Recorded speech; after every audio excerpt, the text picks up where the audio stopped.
দর্শক, আমি এখন আছি দেবীগঞ্জ উপজেলায়। সকাল থেকে শোনা যাচ্ছে যে পেট্রোল পাম্পগুলো জ্বালানি তেল বিক্রি করা বন্ধ করে দিয়েছে। আর বিভিন্ন জ্বালানি তেল পাম্পে অনেক মোটরসাইকেল, বাস, ট্রাক্টর ইত্যাদি অনেক জড়ো হয়েছে তেলের জন্য। এবং বেশি করে ক্ষতিগ্রস্ত হচ্ছে যে কৃষিকাজের যে সরঞ্জামগুলো চালু আছে, যেগুলো পেট্রোল অথবা ডিজেল ছাড়া চালানো সম্ভব নয়, তারা বিপাকে পড়েছে। আমরা বিভিন্ন তেল পাম্প ঘুরে যতটুকু জানতে পেরেছি যে এখানে লেখা আছে যে বিভিন্ন দাবি দাবার প্রেক্ষিতে পাম্পগুলোকে বন্ধ করা হয়েছে। জ্বালানি তেল যে পাম্পগুলো আছে সেগুলোকে বন্ধ করেছেন মালিক কর্তৃপক্ষরা। তারা বলেছেন তাদের দাবি দাবা যদি মানা না হয় কোনো প্রকারই এই তেল পাম্পগুলো থেকে তেল সরবরাহ করা হবে না।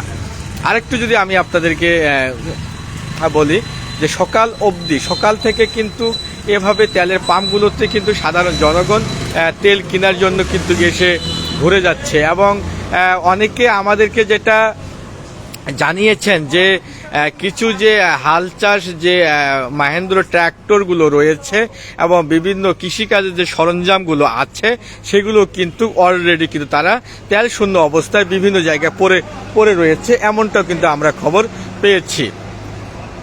এখানে অনেকে তেল সংগ্রহ করতে আসছেন, কিন্তু তেল পাম্প মালিক কর্তৃপক্ষ বলছেন যে তাদের যে মালিক সমিতি রয়েছে তাদের নির্দেশনা অনুযায়ী এই তেল পাম্পগুলোকে বন্ধ করা হয়েছে। তারা বলেছেন যে বিভিন্ন দাবি দাবা যেগুলো রয়েছে সেগুলো না মানা হলে এই তেল পাম্পগুলো তেল সরবরাহ করবে না। এবং তেল উত্তোলনের যে বিষয়টা রয়েছে সেখানে নাকি তেল উত্তোলন হচ্ছে না। আমরা কর্তৃপক্ষের সঙ্গে কথা বলার চেষ্টা করেছি, বারবার জানতে চেষ্টা করেছিলাম। এভাবেই কিন্তু মানুষ কিন্তু তেল সরবরাহ কিনতে এসে অনেকেই বলেছেন যে দেখেন তেলের কারণে অনেক বাইক, ইজি বাইক, মোটরযান সব কিছুই কিন্তু বন্ধ হয়ে যাচ্ছে। কারণ যখন জ্বালানি সংকটে পড়ছে এই গাড়িগুলো, তখন কিন্তু আর তাদের রাস্তাঘাটে চলাচলের সম্ভব হচ্ছে না। এখন এনারা বলেছে সাধারণ জনগণ হঠাৎ করে তেল পাম্পগুলো বন্ধ হওয়ার কারণে তারা কিন্তু একটা বিভ্রান্তির সৃষ্টি হয়েছে। তারা কিন্তু এটা বলেছেন যে আসলে হঠাৎ করে বন্ধ না করে নির্দিষ্ট সময়, নির্দিষ্ট দিন যদি তাদেরকে বলা হতো তাহলে কিন্তু তারা আগে থেকে তেল বা জ্বালানি সংগ্রহ করতে পারতেন। এখন কিন্তু কৃষি মৌসুম, সারা বাংলাদেশে কিন্তু বোরো ধান, ইরি ধান যেটাকে বলা হয় সেটা কিন্তু রোপণ চলছে। এবং কি সেটা রোপণ করতে গেলেও কিন্তু অনেকটা জ্বালানির উপরে নির্ভর করবে এই কৃষি খাতগুলো। আর আরেকটু যদি আমি আপনাদেরকে বলি যে এই জ্বালানির কারণে যেমন সেচ ব্যবস্থাগুলো বন্ধ হতে চলেছে, তৎকালে একদিনের তেল সংকটে কিন্তু বাংলাদেশে অনেকটাই যানবাহনগুলো অচল অবস্থার পরিপ্রেক্ষিত হচ্ছে। এইদিকে যেমন সরকারের নষ্ট হচ্ছে রাষ্ট্রর যে সুনাম, সেদিকে আরেক দিক দিয়ে জ্বালানি তেল সরবরাহ না থাকার কারণে এটি কিন্তু বহির্বিশ্বেও একটা প্রভাব পড়তে পারে। এখানকার যে সচেতন মহলরা আছেন তারা কিন্তু এটা জানিয়েছেন। আর আরেকটি কথা বলি যে এই যে তেলের যে জ্বালানি পাম্পগুলো রয়েছে যেগুলো থেকে জ্বালানি সরবরাহ করা হয় সেগুলো কিন্তু তারা কিন্তু নিরলসভাবে তাদের কথা হলো এই পাম্পগুলোতে পর্যাপ্ত পরিমাণ তেল কিন্তু মজুদ আছে, কিন্তু মজুদ থাকা সত্ত্বেও তারা যেহেতু একটি মালিক সমিতি রয়েছে, এই মালিক সমিতি যে সিদ্ধান্ত নেয় এই সিদ্ধান্তটা কিন্তু অন্যান্য পাম্প কর্তৃপক্ষদের মানতে বাধ্য করা হয়। এই জন্য তারা কিন্তু এই জ্বালানির তেলগুলো সরবরাহ করতে পারছে না। আমরা এখানে যতটুকু আমরা বিভিন্ন পাম্পে আমরা ঘুরে দেখেছি এই একই অবস্থা কিন্তু এই দেবীগঞ্জ উপজেলা যে দুইটি বড় তেল পাম্প রয়েছে এই দুইটি তেল পাম্পই কিন্তু একসঙ্গে বন্ধ ঘোষণা করা হয়েছে। পূর্ব ঘোষিত ছাড়া এই তেল পাম্পগুলো বন্ধ রয়েছে।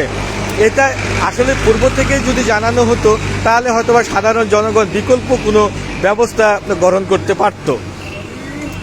এখন এখানকার সাধারণ জনগণ যারা আছেন, যারা কৃষিকাজের সঙ্গে সম্পৃক্ততা রয়েছেন, আমরা কিন্তু কৃষি মাঠেও গিয়েছি। কৃষি মাঠে গিয়ে আমরা এটাও দেখেছি যে জ্বালানি সংকটের কারণে যেমন পানির পাম্পগুলো বন্ধ রয়েছে, তার সঙ্গে কিন্তু অনেক মাহিন্দ্র গাড়িও আমরা কিন্তু ক্ষেত খামারে পড়ে থাকতেও দেখে এসেছি। জিজ্ঞাসা করেছিলাম কেন এটা বন্ধ, তারা একটাই বলেছেন জ্বালানি সংকট, মানে তেল ছাড়া তো আর গাড়ি চলে না। এটা এখন এখানকার যে সাধারণ জনগণ একটাই দাবি করেছেন, যত তাড়াতাড়ি সম্ভব মালিক কর্তৃপক্ষের সঙ্গে সরকার বাহাদুর এটার একটা সমঝোতা করবেন, করে এই তেল পাম্পগুলোকে সচল করে জনসাধারণের কাছে জ্বালানি পৌঁছিয়ে দেবেন, এমনটা কিন্তু আশা করেছেন এই স্থানীয় জনগণ।